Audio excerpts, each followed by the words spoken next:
Mon conseil numéro 3 concernant l'apprentissage du norvégien, eh bien, c'est de parler, tout simplement, d'oser.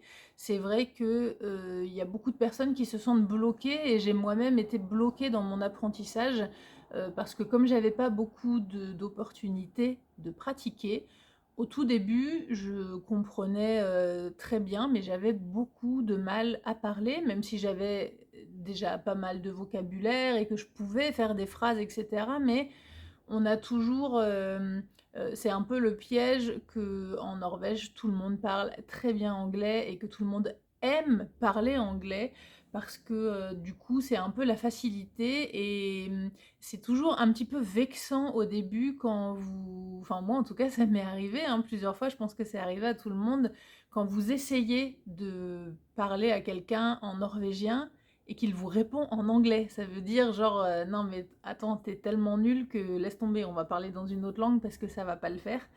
Donc ne vous vexez pas, hein, je pense que ça arrive, à tout le monde, si vraiment vous voyez que ça embête la personne, bon bah, c'est tout, mais sinon, n'hésitez pas à demander, à dire: «Est-ce que c'est OK pour toi si on continue en norvégien? Parce que en fait, j'ai besoin de pratiquer, je sais que je parle pas bien, mais si je ne parle jamais, je ne deviendrai jamais meilleur». Tout simplement, en fait.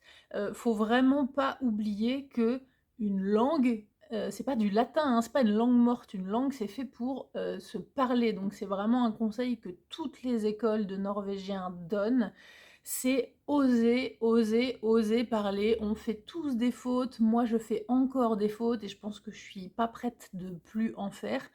Le but, c'est d'en faire le moins possible et de faire des plus petites fautes, des fautes moins graves. Mais en tout cas, on on atteint, très pas très rarement la perfection, mais c'est long, le chemin il va être long, donc dites-vous que si vous commencez votre apprentissage du norvégien, même au bout de 4 ans ou 5 ans, quand vous allez bien parler, vous ferez toujours des fautes. Donc ne pensez pas que vous allez commencer à parler seulement quand ce sera parfait. C'est un petit pour faire une petite, un petit parallèle, c'est que c'est quelque chose qui m'a beaucoup bloquée aussi dans la musique, avant que je me lance et que j'ose monter sur scène parce que je voulais que ce que je fasse à la batterie et au chant soit parfait, en tout cas à mon sens, soit correct et ce genre de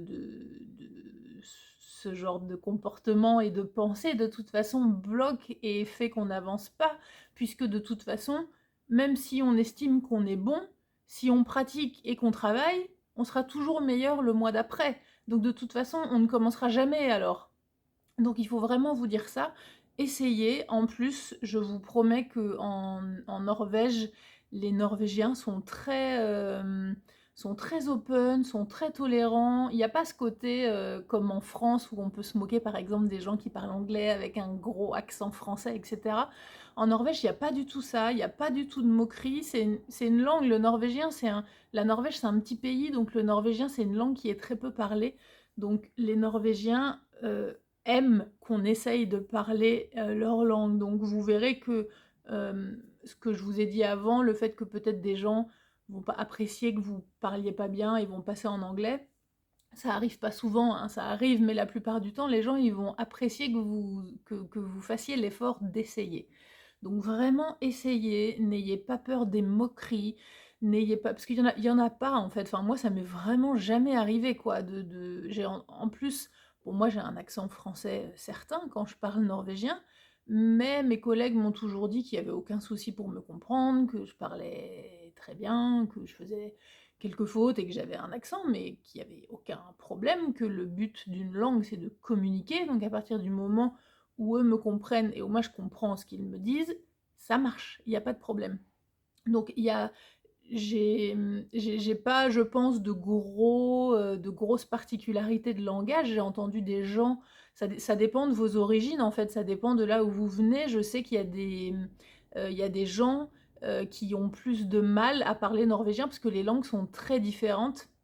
Par exemple, les gens qui viennent des pays asiatiques, c'est assez compliqué pour eux. Enfin, quand ils parlent norvégien, du coup, leur accent, il est tellement présent et tellement fort et ça transforme tellement la sonorité norvégienne que c'est compliqué, en fait, de les comprendre. les Indiens, etc., quand ils parlent norvégien, des fois, c'est bizarre, mais même ça, il y a pas du tout de moquerie, quoi.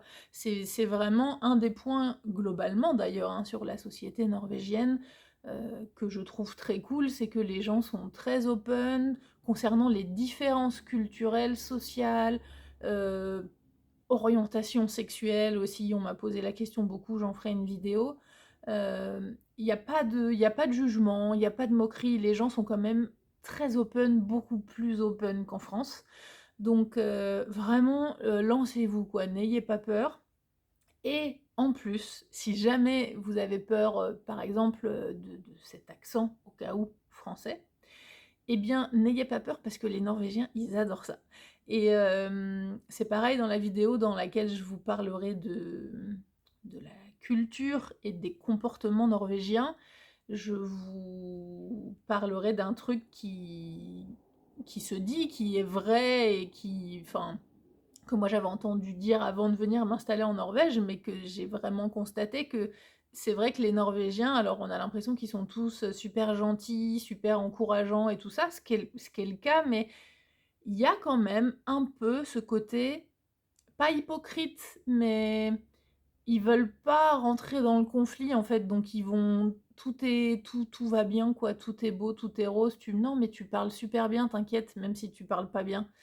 Il y a un peu ce côté-là quand même, donc c'est vrai que c'est difficile de bien se placer par rapport à son niveau. Parce que moi je sais que quand j'ai commencé à parler norvégien avec mes collègues, je sais que je parlais mal. J'avais un gros accent, je prononçais pas bien et je faisais plein de fautes. Mais tout le monde me disait: «Non, non, c'est super, t'inquiète, c'est bon». Du coup, là, ça fait 5 ans que j'ai commencé à travailler, pour, Enerco. Donc évidemment, je parle bien bien, bien mieux maintenant et quand j'y pense et que je me dis: «Mais comment je parlais il y a 5 ans?» Et à l'époque, ils me disaient que c'était bien. Ouais, OK, bon. Donc il y a un petit peu ce côté-là, c'est vrai. Mais en tout cas, ce qui est certain, c'est que les Norvégiens adorent la France, adorent le français et apparemment, notre accent français, alors autant quand on parle anglais avec l'accent français, c'est à ce côté un peu genre, ridicule, un peu naze.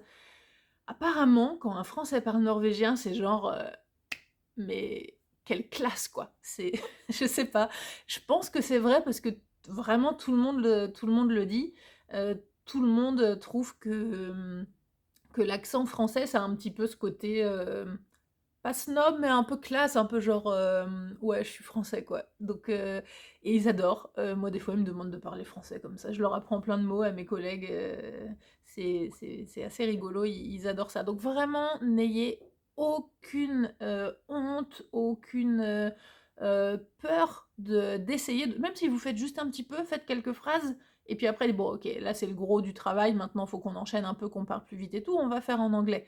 Mais par exemple, si vous êtes dans un travail où vous faites le gros de votre travail en anglais, essayez de parler norvégien avec vos collègues pendant les pauses, si vous les contactez en dehors, si vous écrivez par SMS et tout ça, et essayez de faire ce genre de truc.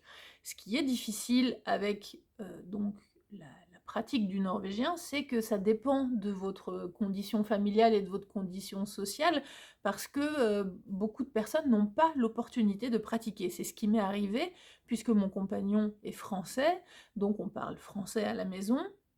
On a essayé de parler un peu norvégien ensemble, ça marche, on apprend des mots à la maison, et cetera. Des fois, quand je prépare le dîner, je lui dis: «Tiens, je vais faire ci», ça marche, hein, vous pouvez faire ça.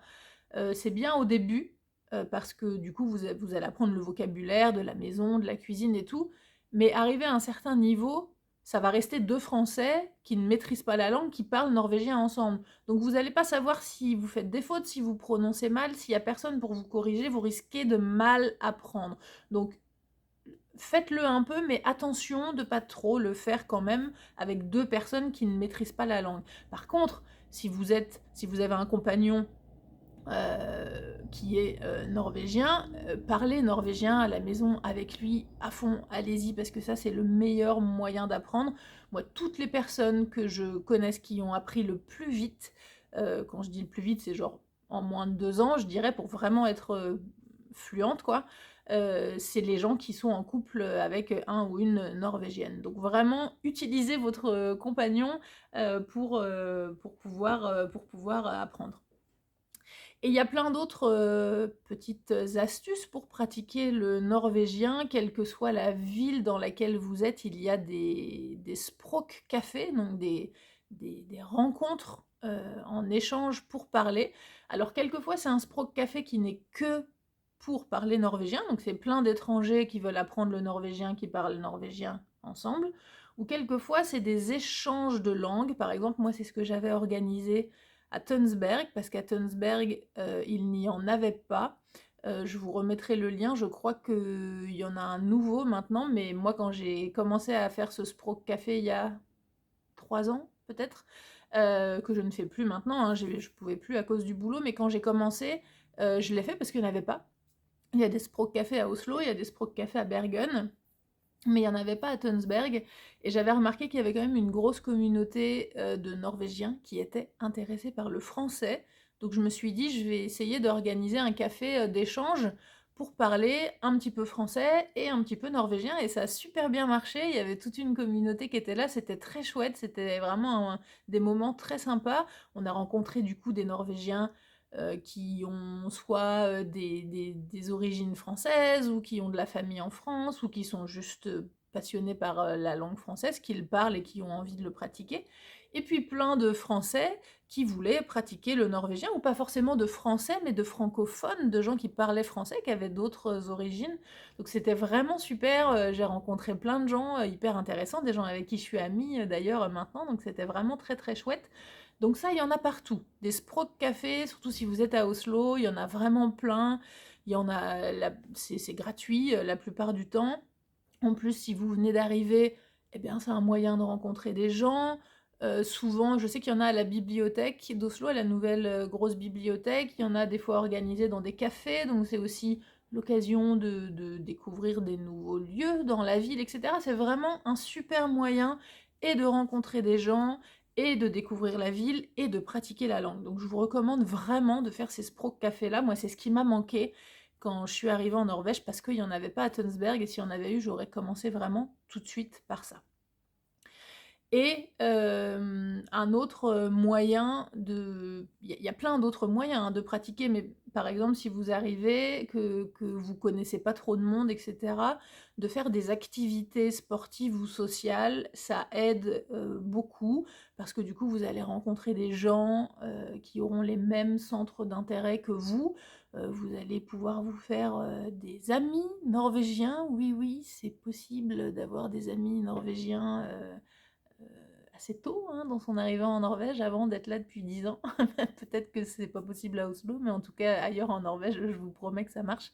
C'est une autre vidéo, hein, je vous en parlerai. De faire des activités, donc il y a aussi, si vous voulez découvrir des lieux, je pense par exemple à ceux qui ne sont pas à Oslo, près de chez moi, par exemple à Tønsberg, à Tolsrud, il y a des groupes de sorties qui sont organisés. Alors c'est vrai que la plupart du temps, c'est un peu des personnes âgées, parce que du coup, c'est beaucoup les retraités qui participent à ces trucs-là, mais pas forcément. Il y a des gens qui sont en congé maternité ou paternité, en congé parentaux. Il y a des gens qui sont freelance et qui ont du temps libre, etc. Donc c'est vraiment un super moyen de rencontrer des gens. Par exemple, près de chez moi, il y a des sorties organisées pour aller se promener à des lieux différents, mais en groupe, en fait, pour faire du social, comme on dit en Norvège. Donc renseignez-vous autour de chez vous, passez à l'office du tourisme, allez voir par exemple tous les organismes de bénévolat, c'est aussi un super moyen de rencontrer des gens et de pratiquer la langue. Il y a la Croix-Rouge, il y a, enfin il y en a plein de différents, je vous mettrai les liens aussi sous la vidéo. Et il y a genre l'équivalent de l'armée du salut, etc., où ils organisent plein de trucs. Vraiment, leur but, c'est de faire du social et de faire que les gens se rencontrent et d'aider les gens. Donc vraiment, n'hésitez pas, il y a des cours gratuits à la Croix-Rouge, mais alors c'est vraiment des cours tout débutants, quoi. Hein. Si vous venez d'arriver pour apprendre à vous présenter, on apprend les couleurs, etc. Mais si vous n'avez pas les moyens de vous payer des cours de norvégien, ça peut être un super bon plan. Et dernier conseil concernant la pratique, du norvégien, c'est vrai que c'est un truc que j'ai fait aussi un petit peu avec l'anglais, mais moins parce que l'anglais, je l'ai plus appris finalement en écoutant, de la musique et donc là, ça renvoie, à l'épisode, d'avant, concernant l'écoute pour apprendre le norvégien. Moi, c'est vrai que comme je le disais dans cet épisode, j'ai un petit peu de mal avec, la chanson française. Il y en a pas beaucoup que j'aime bien. Du coup, j'ai toujours beaucoup écouté de chansons en anglais, d'artistes, américains ou d'autres origines, mais qui chantaient en anglais et comme je m'intéressais aux paroles et que j'essayais de traduire et cetera, j'étais bonne en anglais à l'école, mais j'ai l'impression que j'ai vraiment appris et perfectionné mon anglais grâce à la musique et c'est vrai que quand je suis arrivée en Norvège, du coup, j'avais un bon niveau d'anglais parce que j'avais refait une formation business avant d'arriver ici. Donc je ne l'ai pas trop fait avec l'anglais, mais je l'ai pas mal fait avec le norvégien et ça peut paraître ridicule. Il y a des gens qui le font naturellement, il y a des gens qui ne le font pas, mais je vous assure que ça marche. C'est de se parler à soi-même. Alors, moi, c'est vrai que je le fais, je le fais beaucoup et ça marche vraiment. Par exemple, je me mets dans des situations, comme je vous avais dit aussi dans la vidéo pour préparer votre entretien d'embauche, je l'ai fait beaucoup et c'est vraiment un super moyen parce que en plus, vous allez un peu le faire en mode, enfin, moi, je le fais en mode soit posé avec vraiment un stylo, je suis devant, enfin, j'ai mon traducteur, je cherche les mots que je connais pas, et cetera. Et des fois, je le fais comme ça en mode, si je sais pas, je me promène dehors, je suis toute seule ou je suis au milieu de la forêt et je sais que j'aurai pas de problème à parler toute seule. Peut-être les gens, ils vont croire que je parle aux arbres et tout, c'est très bien, on s'en fout. De toute façon, voilà, il y a personne autour de moi la plupart du temps, la plupart du temps. Et c'est un super moyen de s'entraîner, de s'écouter aussi, de se forcer à s'écouter, de se dire: «Ah ouais, là, ça sonne bizarre, vraiment ce que je dis, c'est un petit peu bizarre, un petit peu chelou». N'hésitez pas aussi à vous enregistrer, soit en vidéo, soit en audio, pour vous rendre compte de ce que ça fait, de comment vous parlez, parce que quelquefois moi, encore une fois, par rapport à la musique, j'ai l'habitude de m'entendre. Donc m'entendre parler, même si je suis pas spécialement fan de me voir et de me filmer, c'est pour ça que j'ai pas fait ces vidéos YouTube au début et que j'ai lancé un podcast parce que je voulais pas me filmer. Mais bon, je voulais essayer un autre support. Mais par contre, m'entendre, ça ne me pose pas de problème puisque c'est quelque chose que j'ai beaucoup travaillé par rapport à la musique et par rapport à ma voix. Mais si vous n'avez pas l'habitude de faire ça, par exemple, moi, j'ai toujours du mal par rapport aux Norvégiens. De m'entendre parler en français, il n'y a pas de problème. De m'entendre parler en anglais, bon, je suis pas fan, mais ça va, ça passe. Mais m'entendre parler en norvégien, je suis toujours pas fan. Mais c'est un super moyen justement de travailler et de se dire non, mais là, quand je dis ce mot-là, c'est pas possible, quoi. Enfin, vous verrez vraiment, vous serez surpris. Il y a toujours un gros décalage entre ce qu'on pense, la façon dont on pense parler et dont on pense sonner et ce qui est en vérité. Donc enregistrez-vous sur des petits messages courts ou sur des messages plus longs, mais vraiment de parler tout seul quand vous êtes à la maison, de dire tiens, je sais pas, vous avez un ami imaginaire, alors attention, hein, ça peut être un peu bizarre, mais vous avez un ami imaginaire et vous lui racontez ce que vous avez fait aujourd'hui. Voilà, c'est un peu ce qu'on fait dans les cours de norvégien en général. On parle soit de qu'est-ce que tu vas faire demain pour utiliser le futur, qu'est-ce que tu as fait hier pour utiliser le passé, etc. Mais si vous le faites un petit peu tout seul, vous allez vous dire: «Ah bah tiens, ce mot-là, je connais pas comment on dit». Et du coup, vous allez chercher les mots et surtout ça va vous forcer à pratiquer si vous avez, comme moi, par rapport, au fait que mon compagnon est français, que vous ne parlez pas norvégien à la maison, si vous avez ce manque de pratique, même si c'est pas de la pratique en soi parce que personne ne vous corrige et personne ne vous entend, normalement, du coup, ça va vous permettre quand même de pratiquer, d'avoir les sonorités, parce qu'il y a vraiment plein de petites particularités dans la langue, norvégienne qu'il faut travailler, quoi. Il y a pas de secret. Donc voilà, avec tous ces conseils, vraiment, lancez-vous et vraiment le conseil, 1 c'est osez, osez, n'ayez pas peur, lancez-vous et parlez norvégien.